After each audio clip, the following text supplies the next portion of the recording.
the designer drug that turned teens into statues the 1980s. A decade of big hair, synth pop, and a dangerous new frontier of drugs cooked up in back alley labs. They were called designer drugs, and they promised the ultimate high. But in the summer of 1982, for a handful of young people in Northern California, that promise became a living nightmare. They weren't just getting high, they were being erased. A new synthetic heroin hit the streets, and it came with a terrifying side effect. It turned its users into living statues. They were conscious, but trapped inside bodies that wouldn't move, unable to speak or even blink. This is the incredible true story of a bad batch of drugs, a medical mystery that stumped doctors, and how a street-level tragedy led to one of the most important breakthroughs in the history of neuroscience. Section 1.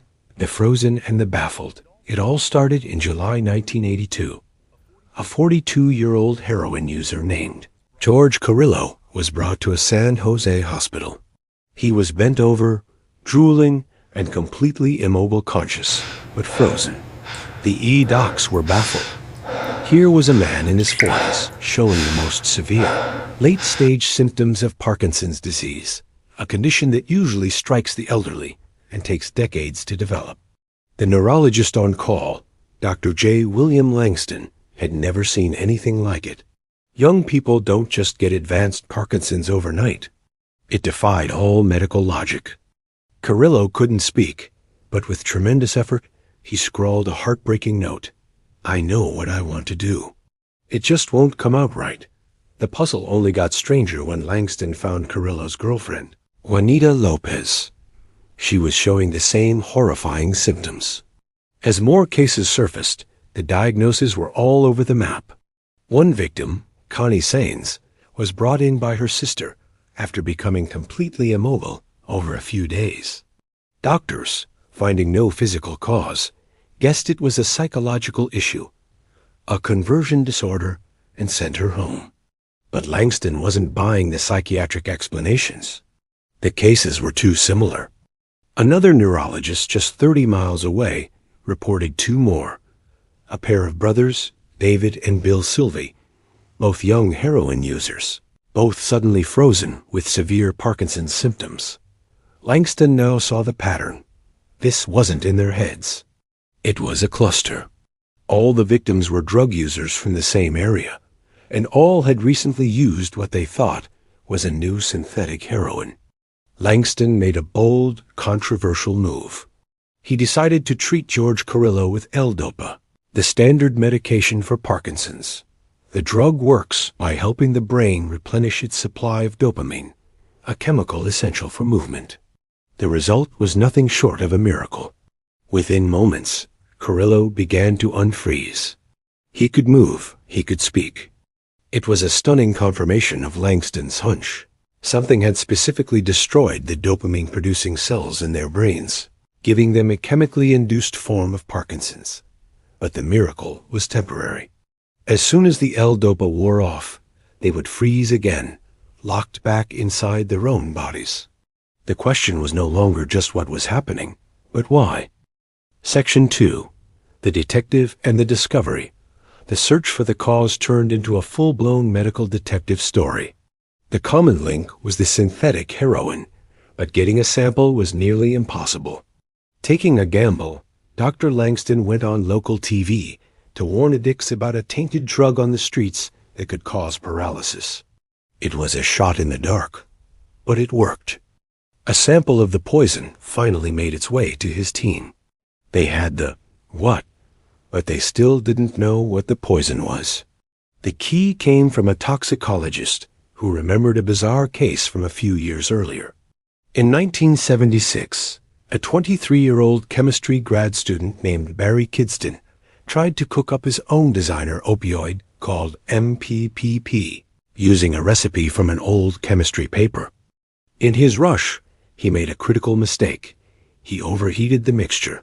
A few days after injecting himself, he became frozen stiff, just like the patients in California. Kidston was misdiagnosed with schizophrenia before doctors realized he had Parkinson's symptoms and treated him with L-Dopa. He died 18 months later from a cocaine overdose. But an autopsy revealed something stunning. The dopamine-producing cells in a part of his brain, called the substantia nigra, were completely wiped out, the exact hallmark of Parkinson's disease. Analysis of his home lab identified the contaminant he'd accidentally created, a chemical called 1-methyl-4-PHENYL-1,2,3,6-tetrahydropyride, or MPTP. This had to be the same culprit. In a chilling confirmation, when Langston went to the Stanford University Library to look up the original 1947 paper Kidston had used, he found that the pages had been ripped out of the journal.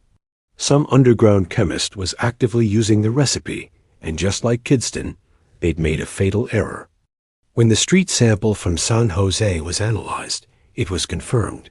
It contained MPTP. The mystery was solved. The scientific world was floored. How could one simple chemical so perfectly target and destroy the exact brain cells that die in Parkinson's disease? It turns out MPTP is a Trojan horse. By itself, it's not the killer. But once it crosses into the brain, an enzyme called mu-B converts it into a new, highly toxic molecule, MPP+. And MPP+ just so happens to look a lot like dopamine. The dopamine neurons have a special system designed to pull dopamine back into the cell, and this system mistakenly recognizes MPP+ and eagerly pulls it inside. Once inside, MPP+ gets into the mitochondria, the cell's power plants, and shuts them down. Without energy, the cells die off. Because this uptake system is unique to dopamine neurons, the damage is incredibly specific. MPTP is a chemical assassin, seeking and destroying the very cells that control movement. It induced all the symptoms of advanced Parkinson's, not over decades, but in a matter of days. Section 3. The Aftermath and the Revolution for the 6 primary victims George Carrillo, Juanita Lopez, Connie Sains, Toby Govia, and brothers David and Bill Silvey. The discovery of MPTP wasn't a cure. It was just an explanation for their life sentence. L-Dopa offered them temporary awakenings, but its power faded, and the side effects became brutal.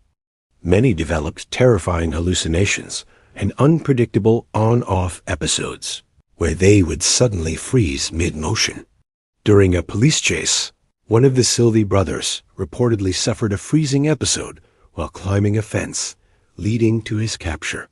For Connie Sains, the paranoia became so unbearable she had to stop the medication, choosing the prison of her body over the torment in her mind. In a desperate search for a lasting treatment, 3 of the patients traveled to Sweden for a highly experimental surgery, fetal tissue transplants. Doctors hoped that implanting fetal brain cells into their brains would allow new cells to grow and produce dopamine. The procedure offered some improvement, but it couldn't undo the devastating damage. Their lives were changed forever. Over the years, several of the original 6 have passed away. The human cost of this tragedy was immense, but their suffering, as unwilling martyrs of science, sparked a revolution. Before MPTP, Parkinson's research was incredibly slow. The disease only occurs naturally in humans, so scientists had no way to study its progression or test new drugs in a lab. MPTP changed everything. For the first time, scientists could reliably induce the symptoms of Parkinson's in lab animals. This animal model allowed them to watch the disease unfold in real time. As Dr. Langston put it, MPTP was like really a bracing tonic ... We had ways to study why cells die in Parkinson's disease. We could test new medicines as fast as you could make them. This breakthrough accelerated research at a mind-boggling rate.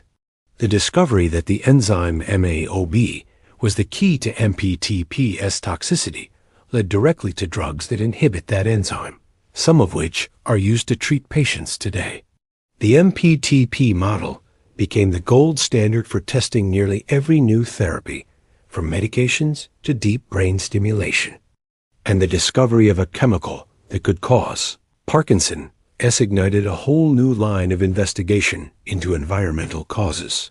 The structure of MPTP is strikingly similar to certain pesticides, like paraquat, leading researchers to question if environmental toxins could be a trigger for the disease in the general population. CTA. This story is a powerful reminder of the hidden dangers in our world and the bizarre, unexpected paths science can take. If you found this medical mystery as compelling as we did, make sure to subscribe and ring that notification bell for more stories where medicine, mystery, and human resilience collide. And let us know in the comments, what other medical mysteries should we explore next? Conclusion. The case of the Frozen Addicts is a story of profound tragedy and unbelievable irony. A street chemist's sloppy mistake devastated 6 young lives, trapping them in a silent, motionless world.